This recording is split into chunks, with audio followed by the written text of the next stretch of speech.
Hello guys, welcome to my YouTube channel. आप सभी का हमारे यूट्यूब चैनल पे स्वागत है। Like as welcome to SCIT। So आज हम डिस्कस करने वाले हैं मेमोरी। मेमोरी क्या होती है? एक प्रकार की कंप्यूटर मेमोरी होती है। कंप्यूटर मेमोरी को हम ये कह सकते हैं कि एक प्रकार की स्टोरेज डिवाइस। क्या होती है? एक प्रकार की ये स्टोरेज डिवाइस होती है। इस डिवाइस के बारे में हम डिस्कस करने वाले हैं कि हम इन्हें कैसे पढ़ सकते हैं, कंप्यूटर में क्या यूज है इनका, कैसे ये वर्क करती है, ये सारी चीजें आज हम जानने वाले हैं यहाँ पर। तो सबसे पहले जानेंगे मेमोरी है क्या। तो मेमोरी एक प्रकार की हमारी क्या होती है? स्टोरेज डिवाइस होती है, जिसका काम होता है डेटा को स्टोर करना। ठीक है, क्या काम होता है? डेटा को स्टोर करने का काम करती है। अब जैसे कि बात करें कि primary memory, secondary memory, external, ये सारी चीजें क्या होती हैं, कैसे वर्क करती हैं। तो देखो, मेमोरी को जो है दो भागों में बांटा गया है, टू पार्ट्स में कैटेगराइज किया गया है। सबसे पहले हमारे पास आती है प्राइमरी मेमोरी, फिर आता है हमारे पास सेकेंडरी मेमोरी। प्राइमरी मेमोरी क्या कहलाती है हमारी? तो देखो, प्राइमरी मेमोरी को हम इंटरनल मेमोरी के नाम से भी जानते हैं। किसके नाम से जानते हैं? इंटरनल मेमोरी के नाम से जानते हैं। और जो सेकेंडरी मेमोरी होती है उसे हम कहते हैं एक्सटर्नल मेमोरी। कहने का साफ मतलब ये निकल कर आता है कि जो प्राइमरी मेमोरी होती है, जो इंटरनल मेमोरी होती है, वो कंप्यूटर में पहले से लगी होती है। ठीक है, और जो हमारे पास सेकेंडरी मेमोरी होती है, जिसे हम एक्सटर्नल मेमोरी कहते हैं, ये हमारी बिल्ट इन मेमोरी होती है, जिन्हें हम कभी भी कंप्यूटर में नहीं लगा सकते हैं। दूसरी जो लगी हुई है उसे हम निकाल सकते हैं। निकाल तो वैसे इन्हें भी सकते हैं, ऐसा नहीं है कि इन्हें हम नहीं निकाल सकते हैं, इन्हें भी हम यूज के अकॉर्डिंग बदल सकते हैं। ठीक है, वर्जन वगैरह जैसे कि ओल्ड हो जाता है तो हम रैम वगैरह भी चेंज कर लेते हैं, क्योंकि मेन अगर बात करें प्रोसेसिंग में कि हमारा जो डिस्प्ले पॉइंट होता है वो कहाँ से शो होता है, तो रैम से ही होता है। सो आगे बात कर रहे होते हैं हम कि प्राइमरी मेमोरी के अंदर क्या क्या पार्टीशन आते हैं। तो प्राइमरी मेमोरी के अंदर पार्टीशन जो आते हैं, सबसे पहले हम बात कर रहे होंगे रैम की। रैम क्या होती है? रैम हमारी एक प्रकार की टेम्परेरी मेमोरी कहलाती है। क्या कहलाती है? टेम्परेरी मेमोरी कहलाती है। टेम्परेरी मेमोरी का मतलब ये होता है कि इसका जो डेटा है वो परमानेंटली स्टोर नहीं होता है। कहने का मतलब ये कह सकते हैं कि रैम का मतलब होता है रैंडम एक्सेस मेमोरी, यानी रैंडमली जो भी वर्क कर रहे होते हैं, जो भी सिस्टम पर, जो भी कंप्यूटर पर डिस्प्ले हो रहा होता है, उसे हम क्या कहते हैं? रैम कहते हैं। ठीक है, अब रैम के अंदर भी कैटेगरी पाई जाती है। वैसे इनके जो दो अल्टरनेटिव नाम है जो एग्जाम में भी बहुत ज्यादा पूछे जाते हैं, कि रैम को हम टेम्परेरी मेमोरी के नाम से जानते हैं, और दूसरा हम इसे वोलेटाइल मेमोरी के नाम से भी जानते हैं। किसके नाम से जानते हैं? Volatile memory. वैसे इसका मैं अल्टरनेट नेम यहाँ पे लिख भी दे रही हूँ। इसे हम क्या बोल रहे होते हैं? वोलेटाइल मेमोरी बोल रहे होते हैं, या इसे हम लोग कैसे बोल रहे होते हैं? एक प्रकार की टेम्परेरी मेमोरी भी बोल रहे होते हैं। आगे बात कर रहे होंगे अगर हम इनके पार्ट के बारे में, तो देखो, रैम को दो भागों में कैटेगराइज किया गया है। सबसे पहले आता है हमारा SRAM, फिर आता है हमारा DRAM। ठीक है, अब SRAM और DRAM का मतलब क्या होता है तो समझिएगा कि SRAM का मतलब होता है स्टैटिक रैम। क्या होता है? Static RAM. स्टैटिक का मतलब यहाँ पर हम साफ साफ लिख देते हैं कि स्टैटिक वर्ड हम किस लिए यूज करते हैं। स्टैटिक का मतलब कोई चीज फिक्स होना, ठीक है, ना बदलना। वो चीज हमारी क्या कहलाती है? SRAM कहलाती है। खासकर इसका फुल फॉर्म पूछा जाता है तो static random access memory. Okay, आगे बात कर रहे होते हैं DRAM। DRAM क्या होती है? तो देखो, ये हमारी डायनामिक रैंडम एक्सेस मेमोरी होती है। कैसी होती है? डायनामिक। डी फॉर यहाँ पे क्या यूज कर सकते हैं? Dynamic. Okay, dynamic random access memory. अब DRAM के अंदर जो है बहुत सारे पार्ट होते हैं। और एक चीज आपको और बता दें कि कंप्यूटर के अंदर जब रैम बदलने की बारी आती है, तो कंप्यूटर के अंदर जो हम रैम बदलते हैं, जो चेंज करते हैं, वो अक्सर हम DRAM की चेंजमेंट करते हैं। ठीक है, किसकी करते हैं? DRAM की करते हैं, SRAM की नहीं करते हैं जल्दी से। ठीक है, जो भी बदलाव होता है वो DRAM के अंदर ही होता है। जैसे कि क्या बदलाव होता है, तो हम बात कर रहे होते हैं DRAM की कैटेगरी। एक होती है हमारी SDRAM, दूसरी होती है DDR-RAM, देन होती है RD-RAM, देन होती है EDO-RAM, यानी डबल डेटा आउटपुट। सॉरी, इसमें होता है एक्सटेंडेड डेटा आउटपुट। आगे हम बात कर रहे होंगे कि DDR के जो वर्जन है प्रेजेंट टाइम में हम क्या बदलाव करते हैं। तो देखो, एक कैटेगरी आती है हमारी, एक DDR1, then DDR2, then DDR3, then DDR4, then DDR5। ठीक है, जो अभी लेटेस्ट है आपको DDR4 या DDR5 ही मिल रही होती है। ओके, आगे बात कर रहे होते हैं हम अगर रोम के बारे में। रोम हमारी क्या होती है भाई? कंप्यूटर के बारे में हमने अभी जो पढ़ा है वो रैम के बारे में पढ़ा है। ठीक है, रैम के बारे में अपने बेसिक नॉलेज जो है वो जान ली है कि कहाँ पर क्या चीजें होती हैं। अब हम बात कर रहे होते हैं रोम के बारे में।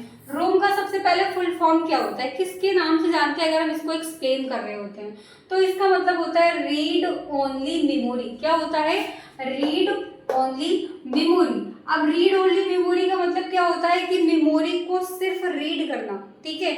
मेमोरी के अंदर जो भी डेटा स्टोर हो रहा है वो सिर्फ रीड फॉर्मेट में जा रहा है, ठीक है। कैसे जा रहा है, रीड फॉर्मेट, यानी उसमें एडिट करना चेंजेबल नहीं होती है, इसमें हम डेटा को एडिट नहीं कर सकते। एडिट करने के लिए वापस हमें किसमें आना पड़ता है, रोम में आना पड़ेगा, ठीक है। जब तक रैम में डेटा हमारा नहीं आएगा तब तक हम उसको एडिट नहीं कर सकते हैं।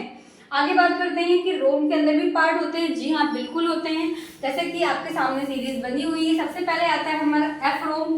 एफ रोम का मतलब होता है focus ROM, focus read only memory. F का मतलब होता है फोकस, ठीक है, मैं यहाँ पे लिख दे रही हूँ फोकस, ठीक है। फोकस मतलब वो नहीं जो हम लोग शो करते हैं, ठीक है। फोकस का मतलब यहाँ पर विंडो स्क्रीन की बात हो रही है। किसकी बात हो रही है, विंडो स्क्रीन। जब भी हम कंप्यूटर को स्टार्ट करते हैं, क्या करते हैं, कंप्यूटर को स्टार्ट करते हैं तो स्टार्ट करते हुए एक लाइट आती है, ठीक है। अब वो लाइट जो होती है एक प्रकार की हम कह सकते हैं विंडो की लाइट होती है। जैसे कि विंडोज 7 लिख के आता है, ठीक है, या विंडोज 10 लिख के आ रहा है, विंडोज 11 लिख के आ रहा है, तो वो सारे जो फेज बन के आते हैं, एक लाइट का जो मूवमेंट बन के आता है वो फोकस यानी एफ रोम की वजह से ही आता है। आगे बात कर रहे होते हैं एम रोम। एम रोम का मतलब होता है मास्क रीड ओनली मेमोरी, ठीक है। एम का मतलब होता है मास्क, ठीक है, मैं लिख दे रही हूँ यहाँ पर मास्क। एम का मतलब होता है मास्क। मास्क का मतलब ये कह सकते हैं कि जब भी कंप्यूटर का स्टार्टअप प्रोसेस होता है तो उस जगह पर मास्क का मतलब जो ब्रांड लिख के आता है, जैसे कि विंडोज 7 लिख के आ रहा है, विंडोज 10 लिख के आ रहा है या विंडोज 11 लिख के आ रहा है, तो वो सारी चीजें हमारी जो होती है मास्क रोम की वजह से पॉसिबिलिटी होती है, इसलिए वहां पर वो सारी चीजें लिखकर आती है। जैसे विंडो बूट पे जा रहा है, ठीक है, तो बूट पे जाने के लिए जो भी नोटिफिकेशंस आती हैं वो सारी चीजें कहाँ से शो हो रही होती हैं, रैम से शो हो रही होती हैं। आगे बात कर रहे होते हैं हम नेक्स्ट जो हमारी कैटेगरी होती है पी रोम। पी का मतलब यहाँ पर प्रोग्रामेबल होता है। इसके स्पेलिंग में मिस्टेक मत करिएगा, बहुत बच्चे होते हैं जो गलत कर देते हैं, ठीक है। यहाँ पर डबल एम होता है, ठीक है, यहाँ पर क्या होता है, डबल एम होता है, प्रोग्रामेबल बोलते हैं इसको, प्रोग्रामेबल रीड ओनली मेमोरी। इसका मतलब क्या होता है, तो देखो प्रोग्राम के अंदर जो भी चीजें इरेजेबल होती हैं चीजें, तो वो तो एपी के अंदर आता है, जो इलेक्ट्रॉनिकली होती है वो एपी के अंदर आती है, लेकिन जो नॉर्मल प्रोग्राम एडिट एंटीवायरसेस होते हैं उसके लिए रिस्पॉन्सिबल जो होता है वो पी रोम होता है। खासकर इसका फुल फॉर्म बहुत पूछा जाता है, तो फुल फॉर्म क्या होता है इसका, प्रोग्रामेबल रीड ओनली मेमोरी। आगे बात कर रहे होते हैं नेक्स्ट कैटेगरी हमारी आती है ईपी रोम की।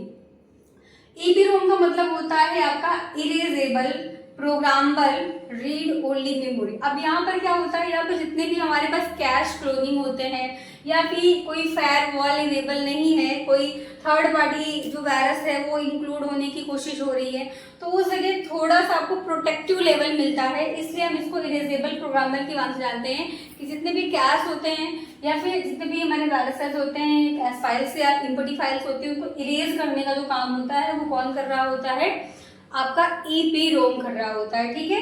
सो डैट ये क्लियर होता है। आगे बात करते हैं हम ईईपी रोम के बारे में। ईईपी रोम क्या होता है, electronically erasable programmable read only memory. ये फुल फॉर्म एग्जाम में कई बार पूछा गया, इट इज मोस्ट इंपॉर्टेंट, ठीक है। एक बार फिर से हम इसको रिवाइज कर रहे होंगे, electronically erasable programmable read only memory, ठीक है। तो अभी तक में आपने जो डिस्कस करा है वो प्राइमरी मेमोरी के बारे में जाना है। किसके बारे में जाना है, प्राइमरी मेमोरी के बारे में जाना है। प्राइमरी मेमोरी के बारे में जानने के साथ साथ आप ये भी जान सकते हैं कि जो प्राइमरी मेमोरी होती है एक प्रकार की प्रोसेसिंग मेमोरी होती है। कैसी होती है, प्रोसेसिंग मेमोरी होती है, यानी इसका काम होता है सिर्फ और सिर्फ डेटा पर प्रोसेस करना, ठीक है। डेटा पे प्रोसेस करने के कहने का मतलब ये है कि डेटा को हम कहीं पर भी स्टोर नहीं कर रहे हैं, ठीक है। डेटा को स्टोर नहीं कर रहे हैं, डेटा का स्टोरेज सेक्शन जो होता है वो सेकेंडरी मेमोरी की रिस्पॉन्सिबिलिटी होती है। किसकी होती है, सेकेंडरी मेमोरी की रिस्पॉन्सिबिलिटी होती है। यानी जब भी डेटा में हमें काम करना है, प्रोसेस कराना है, तब हमारे पास रिस्पॉन्सिबल कौन होगा, प्राइमरी मेमोरी होगा, ठीक है। डेटा को शो कराना है, डेटा को रिराइट कराना है, डेटा को आगे बढ़ाना है, ठीक है, स्पीड में मेंटेनिंग करनी है, वो सारे काम प्राइमरी मेमोरी की होती है। अब हम बात कर रहे होते हैं हमारी सेकेंडरी मेमोरी के बारे में कि सेकेंडरी मेमोरी कैसे काम करती है। देखिए सेकेंडरी मेमोरी काम करने के लिए हम बात कर देते हैं आपको कि इसे एक प्रकार की सबसे पहले तो एक्सटर्नल मेमोरी बोलते हैं, ठीक है। एक्सटर्नल मेमोरी के साथ साथ अगर हम इसको पार्टीशन करते हैं तो सबसे पहला पार्ट आता है हमारा सॉलिड स्टेट, ठीक है। सेकेंड पार्ट आता है मैग्नेटिक एंड थर्ड पार्ट आता है आपका ऑप्टिकल मेमोरी। अब इनका मतलब क्या होता है भाई, कुछ नई चीजें तो नहीं मिली है आपको, इसके बारे में पहले भी बताया गया है, ठीक है, हमने ऑफलाइन क्लासेस में भी बताई है। तो जैसे कि ये एक प्रकार की ऑफलाइन क्लास ही है, वैसे रिकॉर्ड हो रही है, ठीक है, ताकि आप लोग भी समझ जाए और साथ में रिकॉर्ड भी हो जाए, ओके। यानी कि ये ऑनलाइन भी जा रही है और ऑफलाइन भी आ रही है, ये वीडियो दोनों तरह से चल रही है, ओके। सो जितने लोग देख रहे हैं सब्सक्राइब जरूर कर दीजिएगा, लाइक कर दीजिएगा, इसको बहुत सारे बच्चों को शेयर कर दीजिएगा जिन्हें अभी तक मेमोरी के बारे में नहीं पता है, ठीक है। चलिए आगे डिस्कस करते हैं, थोड़ा बहुत बीच में प्रमोशन कर देना चाहिए चैनल का। तो मेरी आदत नहीं है वैसे बहुत करना, बट मैं कर देती हूँ बीच बीच में, ताकि थोड़ा सा देखो करना आप ही लोग को है। अगर आप चाहेंगे तो इसको प्रमोट भी कर सकते हैं, आप लोग चाहेंगे तो इसको डिमोट भी कर सकते हैं। तो सारी चीजें आप लोग के हाथ में ही होती हैं, ठीक है। कि कोई भी अगर यूट्यूबर है तो वो यूट्यूबर ऐसे ही नहीं बना है, आप लोग के सपोर्ट से ही बना है। तो आप लोग चाहें तो जिस यूट्यूबर को टॉप पे रख दे, आप लोग चाहें जिस यूट्यूबर को नीचे कर दें, ठीक है। कहने का मतलब आपका व्यूज और आपका दिया हुआ प्यार और वॉच टाइम ही सब कुछ मायने रखता है। तो मैं चाहूंगी कि अब मैं अपने चैनल को ग्रोथ करूं, ठीक है। अब मैं प्योरली ग्रोथ करना चाहती हूँ, इसलिए मैं आपको रेगुलर वीडियो इसमें ना सही किसी भी प्लेटफॉर्म से अवेलेबल कराऊंगी जरूर, ठीक है। चाहे वो व्हाइट बोर्ड के द्वारा हो या डिजिटल टीवी के द्वारा हो, पॉसिबिलिटी जहां से जो भी बनेगी आपको दिया जाएगा, ठीक है। आगे बात कर रहे होते हैं हम ऑप्टिकल और मैग्नेटिक और सॉलिड स्टेट के बारे में, क्या होता है समझेंगे। देखिए ऑप्टिकल मेमोरी जो होती है ये पैरेलल वर्क करती है। कैसे वर्क करती है? पैरेलल वर्क करती है। पैरेलल वर्ड का मतलब क्या होता है कि जैसे एक क्लॉक बनाते हैं हम, क्या बनाते हैं? क्लॉक, ठीक है, समझिएगा। अब क्लॉक जो होती है, एक इसकी जो घड़ी की दिशा जो होती है वो एंटी क्लॉक या क्लॉक, ठीक है। जो घड़ी की दिशा होती है उसे हम क्लॉक वाइज कहते हैं। क्या कहते हैं? क्लॉक वाइज, यानी कि हम एक कह सकते हैं इसको सीरियल वे। क्या कह सकते हैं? सीरियल वे। लेकिन इसी चीज को उल्टी चला दी जाए, ऐसे चला दी जाए तो इसे क्या कहते हैं? एंटी क्लॉक कहते हैं। क्या कहते हैं? एंटी क्लॉक कहते हैं, ठीक है। तो जो क्लॉक एंड एंटी क्लॉक यानी सीरियल एंड पैरेलल दोनों तरह से चले वो हमारी ऑप्टिकल मेमोरीज होती है। कैसी होती है? ऑप्टिकल मेमोरी होती है। यानी कि इसके अंदर अगर हम बात करते हैं कुछ सेक्टर बनते हैं ऐसे वाले, ठीक है। अब डेटा हमारे पास यहाँ पर अवेलेबल है, क्लियर। अब मैं चाहूँ 1 2 3 4, ठीक है, ये हमारे पास कुछ सेक्शन बने हुए हैं। इसके अंदर मैं चाहती हूँ मेरा डेटा जो है सेक्टर नंबर 2 पे स्टोर्ड है। अब मैं चाह रही हूँ कि 2 पे जाना है तो हम कैसे जाएंगे? पहले 1 पे जाएंगे, फिर 2 पे जाएंगे, फिर 3 पे जाएंगे, फिर 4 पे जाएंगे। ये सीरियल वे हुआ, ठीक है। ये क्या हुआ? सीरियल वे हुआ। लेकिन हम चाहते हैं कि मुझे अगर 3 नंबर का डेटा चाहिए तो मैं डायरेक्टली जंप कर जाऊँ 3 पे, ठीक है। तो ये काम पॉसिबिलिटी किस पे होती है? ऑप्टिकल मेमोरीज पे होती हैं। इसीलिए ऑप्टिकल मेमोरीज के अंदर प्ले, पॉज, नेक्स्ट, प्रीवियस सारे बटन्स अवेलेबल होते हैं, सारे फीचर्स अवेलेबल होते हैं। यानी जैसे कि सीडी, डीवीडी की बात कर रहे होंगे हम, ठीक है। अब वही बात करते हैं मैग्नेटिक मेमोरी। देखो मैग्नेटिक मेमोरी जो होती है वो मैग्नेट हेड पे डिपेंडेंट होती है। कैसी होती है? मैग्नेट हेड पे डिपेंडेंट होती है। कहने का मतलब HDD, ठीक है। सबसे पहले CD का फुल फॉर्म जान लेंगे जरा, ठीक है। नहीं बोलोगे मैंने बताया नहीं, ठीक है। तो CD का मतलब होता है कॉम्पैक्ट डिस्क, ठीक है। क्या होता है? Compact disc. वैसे स्क्रीन पे आपको फुल फॉर्म्स आ रहे होंगे, ठीक है, आ रहे होंगे, मुझे पता है, मैंने लगाया खुद तो आएगा ही, ठीक है। देन बात कर रहे होंगे डीवीडी। डीवीडी का मतलब होता है डिजिटल वर्साटाइल डिस्क। क्या होता है? Digital versatile disc. आगे बात कर रहे होंगे STD यानी कि हार्ड डिस्क ड्राइव। क्या होता है? Hard disk drive. आगे बात कर रहे होंगे हम FDD के बारे में। तो FDD का मतलब होता है फ्लॉपी डिस्क ड्राइव। लेकिन FDD जो होती है वो ट्रेंड से बाहर हो चुकी है।